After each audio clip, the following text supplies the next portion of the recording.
સારું, તો ચાલો આને જરા ઊંડાણથી સમજીએ. ક્યારે વિચાર્યું છે કે આજના વર્ગખંડોમાં, આટલી બધી શાળાઓમાં ભણાવવાની પ્રક્રિયા આટલી વ્યવસ્થિત કઈ રીતે ચાલે છે?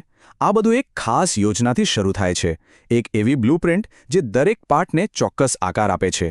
તો ચાલો આજે આપણે આ જ બ્લુપ્રિન્ટની અંદર ડોક્યુ કરીએ. આ સવાલ ખરેખર બહુ મોટો છે, ખરું ને? જ્યારે કોઈ રાજ્યમાં લાખો વિદ્યાર્થીઓ હોય ત્યારે દરેકને એક સરખું ઉચ્ચ ગુણવત્તાવાળું શિક્ષણ મળે એની ખાતરી કરવી એક બહુ મોટો પડકાર છે. તો આનો ઉકેલ શું હોઈ શકે? અને જવાબ આપણી સામે જ છે. એ છે આ શિક્ષક આવૃત્તિ. આ કોઈ સામાન્ય પુસ્તક નથી, પણ શિક્ષકો માટે એક ખાસ માર્ગદર્શિકા છે. સમજો કે દરેક પાઠ માટેનો એકદમ ઝીણવટથી બનાવેલો નકશો જે શિક્ષણમાં એકરૂપતા અને ગુણવત્તા જાળવી રાખે છે. તો સવાલ એ છે કે આ માર્ગદર્શિકા કયા સિદ્ધાંતો પર બનાવવામાં આવી છે? ચાલો એની પાછળની ફિલોસોફીને સમજીએ કે આમાં શું શામેલ કરાયું છે અને શું જાણી જોઈને બહાર રાખવામાં આવ્યું છે. અહીં એક બહુ જ રસપ્રદ વાત છે. આ ગાઈડનો હેતુ પાઠ્યપુસ્તકનું પુનરાવર્તન કરવાનો બિલકુલ નથી. એના બદલે તે ફક્ત એવા મુદ્દા ઉપર જ ધ્યાન કેન્દ્રિત કરે છે જ્યાં શિક્ષકોને કદાચ વધારાના માર્ગદર્શનની જરૂર પડી શકે છે.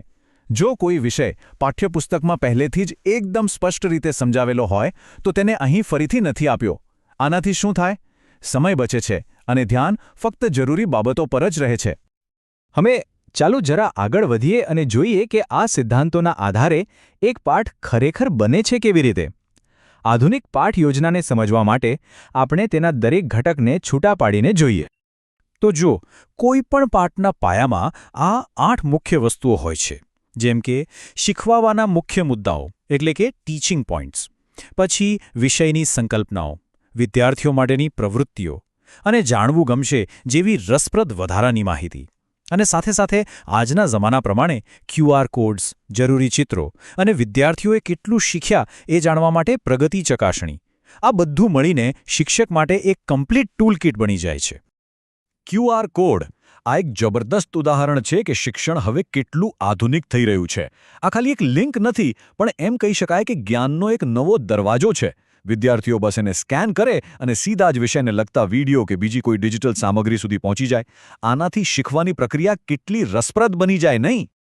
પણ આટલા બધા ઘટકો, આ બધાને એકસાથે એવી રીતે કેવી રીતે ગોઠવવામાં આવે કે કોઈ ગૂંચવણ જ ના થાય? અહીંયા સુમેળ એટલે કે સિંક્રોનાઇઝેશન સૌથી મહત્વનો ભાગ ભજવે છે. આ નંબર પર ખાસ ધ્યાન આપજો. 2025 આ ખાલી એક વર્ષ નથી, પણ આ આખી સિસ્ટમને એક સાથે જોડી રાખતી ચાવી છે. તો આનો આખો ખેલ શું છે ખબર છે? શિક્ષકો માટેની જે ગાઈડ છે એમાં આપેલા દરેક પેજ નંબર 2025ની સામાજિક વિજ્ઞાનની ચોપડી સાથે એકદમ પરફેક્ટ મેચ થાય છે. આ બહુ નાની પણ અત્યંત મહત્વની વાત છે. આનાથી એ નક્કી થાય છે કે રાજ્યના દરેક વર્ગખંડમાં, ભલે તે ગમે ત્યાં હોય, શિક્ષક અને વિદ્યાર્થી એક જ પાના પર હોય. કોઈ કન્ફ્યુઝન નહીં, બધું જ એકદમ સુમેળમાં. આ બધું સાંભળીને કદાચ એવું લાગે કે આટલા બધા નિયમો તો શિક્ષકોને બાંધી દેશે, પણ હકીકત એનાથી સાવ અલગ છે. જ્યારે પાઠનું માળખું આટલું સ્પષ્ટ અને મજબૂત હોય ત્યારે તે શિક્ષકોને સર્જનાત્મકતા માટે એક મજબૂત પાયો પૂરો પાડે છે. પછી તેઓ શું ભણાવવું એની ચિંતા કરવાને બદલે કેવી રીતે વધુ સારી રીતે ભણાવવું એના પર પોતાનું ધ્યાન કેન્દ્રિત કરી શકે છે. તો છેલ્લે એક વિચારવા જેવો સવાલ કે જ્યારે શીખવવાની આખી પ્રક્રિયા આટલી વ્યવસ્થિત રીતે ગોઠવાયેલી હોય ત્યારે વર્ગખંડમાં નવીનતા અને સર્જનાત્મકતા માટે કઈ નવી દિગંતો ખુલી શકે છે? આ એક એવો સવાલ છે જે કદાચ આધુનિક શિક્ષણનું ભવિષ્ય નક્કી કરી શકે છે.